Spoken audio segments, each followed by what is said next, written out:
అవసరం లేదు. Block buster mental ఎక్కువ ఫ్యాన్స్ ఒక్కొక్కరు అలాంటి రిలేషన్ మాట్లాడే పవన్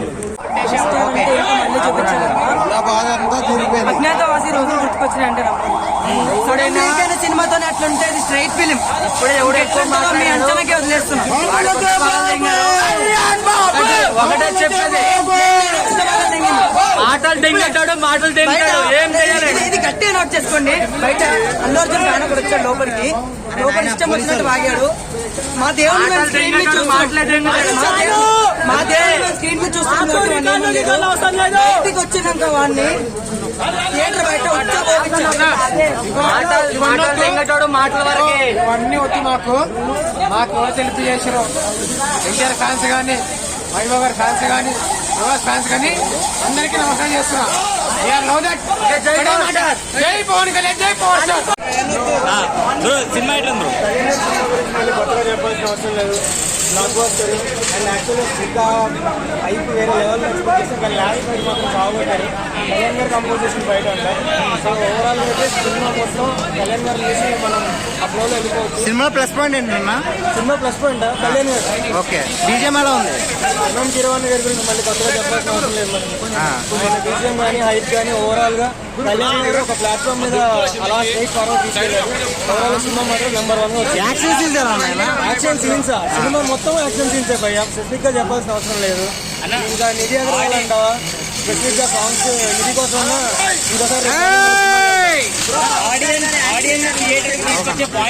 కళ్యాణ్ ఓవరాల్ గా కళ్యాణ్ గారు ఆయన రథసారథి కర్త కర్మ క్రియ మొత్తం కళ్యాణ్ గారు. వచ్చి ఉంచి మీరు ఆలోచించండి. అది మీ ఓవర్కి వదిలేస్తున్నాను. అయిపోయి దేవుని కలిసిన రేపు ఇదే టైం కండి అన్న నా నెంబర్ చెప్తున్నా 7993199 చెప్తున్నా. దేవుని కలిసి పడకపోతే 2 మంది పట్టుకుంటారు. సో అలా హైలైట్ పాయింట్స్ అంటే ఏం చెప్తారు సినిమాకి? హైలైట్ పాయింట్స్ అంటే అన్న ఎలివేషన్స్ అన్నా ఎలివేషన్స్ ఒకటి అన్న బాగుంది. లైక్ బీజిఎం ఒకటి అన్న ప్లస్ చాలు అది. ఎందుకంటే ఇక్కడ ఎవరు కూడా వేరే దానికి రాలేదు. ఓన్లీ కళ్యాణ్ బాబు స్క్రీన్ వచ్చారు అందరూ.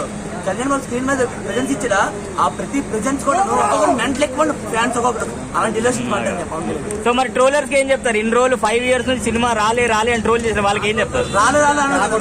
రేపు బయటకు రారు. ఎందుకంటే ఇంకా ఈ మూవీ అలా పడింది కాబట్టి. మరి వాళ్ళు ఇప్పుడు వాళ్ళు ఎలా ట్రోల్ చేస్తారేమో సరే వాళ్ళు బయటకు రారు. ఇంకా వాళ్ళు సోషల్ మీడియా అకౌంట్స్ క్లోజ్ చేసుకోండి. అన్న క్లైమాక్స్ ఎలా ఉంది? ట్రోల్ చేసినోడు చెప్పన్నా ట్రోల్ చేసిన సినిమాలు ఎలా ఉన్నాడు? షోరూమ్ నుంచి వచ్చిన బండి లాగా ఉన్నాడు. షోరూమ్ నుంచి వచ్చిన బండి 55 ఏళ్ళు 30 సంవత్సరాలు కుర్రోళ్ళ ఉన్నాడు. కుషీలు ఎలా ఉన్నాడు? సేమ్ ఫైట్స్ అలానే ఉన్నాయి. ఇంకోటైతే ఎవరు చేయగలడు? రాజకీయాలు అంటే అదే చూసుకుంటాడు. మా కోసం జనాల కోసం చేసే సినిమా షోరూమ్ నుంచి వచ్చిన బండిలా ఉన్నాడు. సో మరి హైలైట్ పాయింట్స్ అంటే ఏం చెప్తారు సినిమాకి? విజువల్ ఎఫెక్ట్స్ తక్కువ ఉన్నాయి. అది హైట్ చేస్తున్న టైం తీసుకుంటే చాలా బాగున్నాయి. తక్కువ ఉన్నాయి అలా పార్ట్ 2 కూడా చూసి మాట్లాడమని చెప్పు. సినిమా టేకింగ్ అయితే చాలా బాగుంది అన్న. థియేటర్ లో ఎప్పుడు కూర్చొని టేకింగ్ అయితే చాలా బాగుంది. సాంగ్స్ పరంగా ఆ సినిమాకి అలానే ఉంటాయి. ఈ ఐటమ్ సాంగ్స్ లాగా సగం పట్టలేసుకోవాలంటే అలా ఉండవు. హిస్టారికల్ మూవీ అంటే ఆ డ్రెస్ కోడ్ ఆ వాతావరణం ఎక్స్ప్రెస్ అలా ఉంటుంది. అంతేకాని ఇప్పటికి ఇంకా నా వయసు అలాంటి పాటలు కావాలి ఉండవు. ఇది హిస్టారికల్ మూవీ. ఒక పూర్వం రాజుల కానించి దేవుళ్ళ గురించి చాలా బాగా చూపించాడు. దేవుళ్ళని మంటల్లో వేసాడు. అప్పుడు ఆచార్యాలు బట్టి తీసే సినిమా ఇది. మనకంటే మన తాతలకు బాగా అర్థమవుతుంది. మనకే అర్థమవుతుంది. ఇక్కడ దాకా వేసుకుంటే మనకు నచ్చుతుంది. ఇక్కడ దాకా వేసుకుంటే చొక్క ఎగరేసుకుని సినిమా పార్ట్ 2తో ఓజీ మామూలుగా ఉండదు. ఓజీ అయితే మామూలుగా ఉండదు. ఇది పార్ట్ 2 కంపేర్ చేసుకుంటాను. సినిమా అయితే బాగుంది. ఓవరాల్ గా కలెక్షన్ గురించి మాట్లాడద్దు. అవందరూ అయ్యే మాకు వర్షం ఎలా వస్తుంది అలా మా ఊరికి వచ్చేస్తాయి. అడుగుకోగలదు కలెక్షన్ అడుగుకోగలదు. వర్షం ఎలా వస్తుంది అలాగే తగ్గదు. సూపర్.